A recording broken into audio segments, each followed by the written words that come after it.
Hi hello welcome back to Sharath updates YouTube channel. Telangana రాష్ట్రానికి సంబంధించినటువంటి చేయుత మరియు ఆసరా పింఛన్ డబ్బులు ఎప్పటి నుంచి జమ చేస్తారు, అలాగే గత నెల డిసెంబర్ నెల యొక్క పెన్షన్ డబ్బులు మరియు ఈ జనవరి నెల యొక్క పెన్షన్ డబ్బులు ఏ తారీఖు వరకు అంటే ఏ తారీఖు లోపు ఈ డబ్బులు అనేది జమ చేస్తారో ఈ వీడియో ద్వారా తెలుసుకుందాం.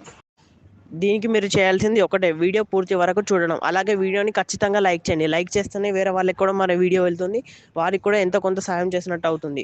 ఇలాంటి వీడియోలు మరెన్నో కావాలంటే వీడియోని ఖచ్చితంగా లైక్ చేయండి, అలాగే ఛానల్ని సబ్స్క్రైబ్ చేయండి. తెలంగాణకు సంబంధించినటువంటి చేయుత మరియు ఆసరా పింఛన్ వీడియోలు మన ఛానల్లో ఎప్పటికప్పుడు వస్తూ ఉంటాయి.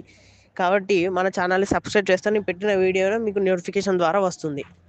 ఇక మన టాపిక్లోకి వస్తే, గతంలో చూసుకున్నట్టయితే కాంగ్రెస్ పాలన రాకముందుకు కాంగ్రెస్ పార్టీ అయితే 2016 రూపాయలు వచ్చేవారికి 4016, అలాగే 4016 రూపాయలు వచ్చేవారికి 6016 ఇస్తామని చెప్పింది. చేనేత కార్మికులు, బీడీ కార్మికులు, ఎయిడ్స్ రోగులు, అలాగే పొలేరియా రోగులకు 4000 చొప్పున ప్రభుత్వం ఆసరా పెన్షన్ ఇస్తామని తెలిపింది.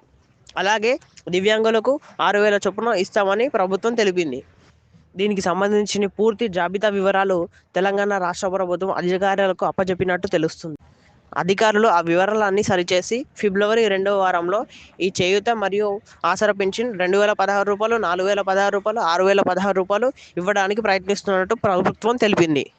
కాంగ్రెస్ చేసిన హామీల్లో కొన్ని పథకాలు విడుదల చేసింది. కావున ఆర్థిక శాఖకు ఈ చేయూత మరియు ఆసరా పింఛన్ను మంజూరు చేయడానికి కొంత సమయం కావాలని ఆర్థిక శాఖ నుంచి సమాచారం వచ్చింది.